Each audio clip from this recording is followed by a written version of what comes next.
श्री सद्गुरुदेव भगवान की जय। महाप्रभु श्री रामलाल जी महाराज की जय। योगीराज अनंत स्वामी श्री चंद्रमोहन जी महाराज की जय। श्री सदाशिव भगवान की जय। योगेश्वर श्री कृष्णचंद्र भगवान की जय। शंकर भगवान की जय।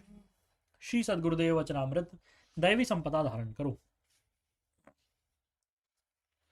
कल हमने पढ़ा था कि कैसे दैवी संपदा वाले अभय होते हैं और हमेशा आनंद में रहते हैं।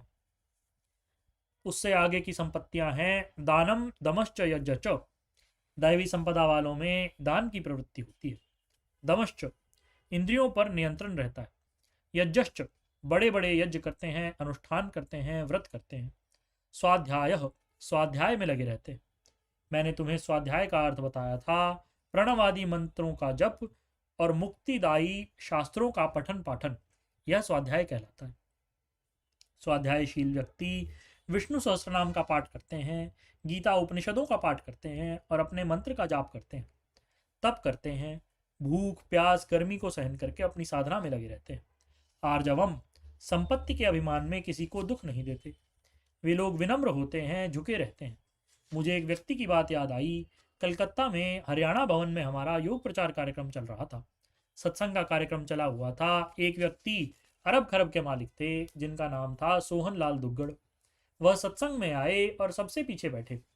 हमारे सत्संगियों ने मुझसे कहा, महाराज जी दुग्गड़ साहब आए हैं, इन्हें आगे बुला लीजिए। मैंने कहा, मैं तो दुग्गड़ साहब को जानता नहीं, जो कोई दुग्गड़ साहब हो आगे आ जाओ। वह वहीं खड़े हुए और कहने लगे, महाराज जी मैं सोहन लाल आपका ही सेवक हूँ, कोई साहब नहीं, यहीं ठीक हूँ, पीछे ही रहूंगा। बड़ी संपत्ति पाकर भी अभिमान का अविलेश नहीं, इसे कहते हैं आर्जवम। थोड़ी सी संपत्ति पाकर के लोग गरजते हैं, दूसरे को डांटते हैं, फटकारते हैं। अहिंसा सत्यम अक्रोध। दैवी संपदा वालों में अहिंसा वृत्ति होती है। वह मन वाणी और कर्म से किसी को दुख नहीं पहुंचाना चाहते। वह व्यक्ति बहादुर है जो दूसरे के तीर सह करके भी, कड़वी वाणी को सह करके भी उसका भला करे। वही सच्चा अहिंसक है। सत्यम सत्य बोले। सत्यम सत्यम ब्रूयात प्रियम ब्रूयात न ब्रूयात सत्यम अप्रियम। अर्थात सत्य बोले किंतु कड़वा सत्य न बोले। प्यारा झूठ बोल बोलकर लोग ठकुर सुहाती करते रहते हैं। जयचंद पृथ्वीराज को बहकाता रहा, यही हार का कारण बना। इसलिए प्यारा झूठ भी न बोले। अक्रोध अर्थात क्रोध को त्याग दे। त्याग की भावना सदा मन में रखे। आत्म ध्यान परायण को यदि कोई अन्न खिला देता है तो वह उसके कल्याण का कारण बन जाता है। लुधियाना में हमारे सत्संगी बच्चे राजा राम अग्रवाल थे, जिनकी रेशमी कपड़े की दुकान थी। एक योगी दोपहर के समय वहां आए। चेहरे से तेज चमक रहा था। उन्हें भूख लगी थी, किंतु किसी से कुछ मांगते नहीं थे। राजा राम ने उनसे भोजन के लिए आग्रह किया, किंतु उन्होंने कहा कि मैं भोजन नहीं करूंगा, तुम मुझे थोड़ा दूध पिला दो। राजा राम ने दूध पिलाया। दूध पीने के बाद योगी राजा राम से कहने लगे, तुम क्या चाहते हो, मांगो। राजा राम ने कुंडलिनी के बारे में सुना था। कहने लगे, महाराज मेरी कुंडलिनी जाग जाए, ऐसा कर दें। उस योगी के संकल्प से राजा राम की कुंडलिनी जाग गई, किंतु वह कुंडलिनी के तेज को सहन न कर सके, पागल जैसे हो गए। उन दिनों हमारे लाहौर आश्रम का प्रचार काफी चल रहा था। उनके रिश्तेदार राजा राम को लेकर के हमारे पास लाहौर आए।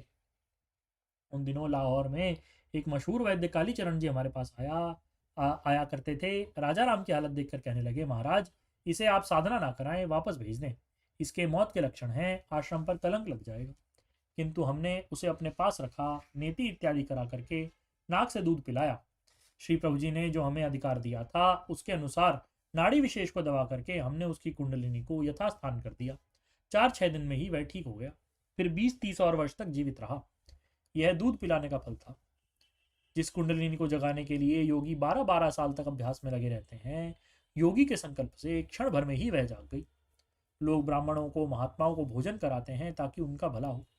दैवी संपत्ति वाला मन की शांति धारण करे, निंदा चुगली न करे, चापलूसी न करे, प्राणी मात्र के प्रति मन में दया रखे, इंद्रियों की लोलुपता का त्याग करे, नम्रता रखे, लोकलाज रखे, मन में तेज को धारण करे, क्षमा भाव रखे। दंड देने की क्षमता होने पर भी दंड न देना ही क्षमा कहलाता है। धृति ही मन में धैर्य रखे। अद्रोह किसी से द्रोह न करे, अभिमान न करे। ये 26 लक्षण जिसके अंदर होते हैं वे दैवी संपत्ति वाले होते हैं। देखो, तुम्हारे हमारे किस किस के अंदर ये कितने लक्षण हैं, ये सब देख लो। अब आसुरी संपत्ति भी सुन लो। दंभो दर्पो अभिमानश्च, जो लोग ढोंग करें, लोगों को दिखलाने के लिए खूब समाधि में बैठे, किंतु खूब खाते पीते रहें, आनंद में रहें, दिखाने के लिए समाधि लगाते हैं। जिनके अहंकृति रहती है, जो अभिमानी होते हैं, अत्यंत क्रोध करते हैं, कड़वी वाणी बोलते हैं, जिनके अंतःकरण में अज्ञान भरा रहता है, ऐसे लोग आसुरी संपदा वाले होते हैं। दैवी संपदा मनुष्य की मुक्ति का कारण बन रही है। जिनका सतोगुण चमकता है, ध्यान योग व्यवस्थिति ही, हर वक्त ध्यान की प्रवृत्ति बनी रहती है, उनकी सत्व संशुद्धि अर्थात अंतःकरण की शुद्धि हो जाती है। श्री प्रभु जी अपने मुखारविंद से नेपाल की एक घटना बताया करते थे। प्रभु जी समाधि से उठे हुए थे। पास में ही वहां एक वनगाय मरी हुई थी। प्रभु जी उस गाय को खींच करके नीचे गड्ढे में डाल आए ताकि दुर्गंध ना आए। थोड़ी देर बाद वह गाय जी उठी और प्रभु जी के पास आकर के कंधे से अपना माथा घिसने लगी।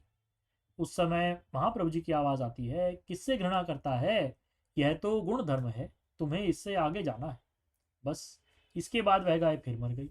वह तो महाप्रभु जी ने ज्ञान देने के लिए ही जिंदा की थी। इसलिए दैवी संपत्ति को बढ़ाने के लिए तुम्हें गुरु मंत्र का कम से कम 21,000 जप नित्य अवश्य करना चाहिए, नहीं तो चलते फिरते उठते बैठते करते रहना चाहिए। युक्ताहार विहारस्य युक्त चेष्टस्य कर्मसु, अर्थात जो ठीक समय पर खाते हैं, ठीक समय पर सोते हैं, ठीक समय पर उठ जाते हैं, वे ही योग साधना कर पाते हैं। थोड़ा बोलेंगे, आहार भी हल्का करोगे, मंत्र जब चलता रहेगा, दैवी संपत्ति बढ़ती चली जाएगी। इसलिए भगवान ने जो दैवी संपदा के लक्षण बताए हैं, उन्हें धारण करो, ध्यान समाधि का अभ्यास करो, अपने को योग ध्यान परायण बनाओ। दैवी संपदा से साधक कृपा का अधिकारी बनता है, योग शक्ति सुरक्षित रहती है। बार बार सबको आशीर्वाद।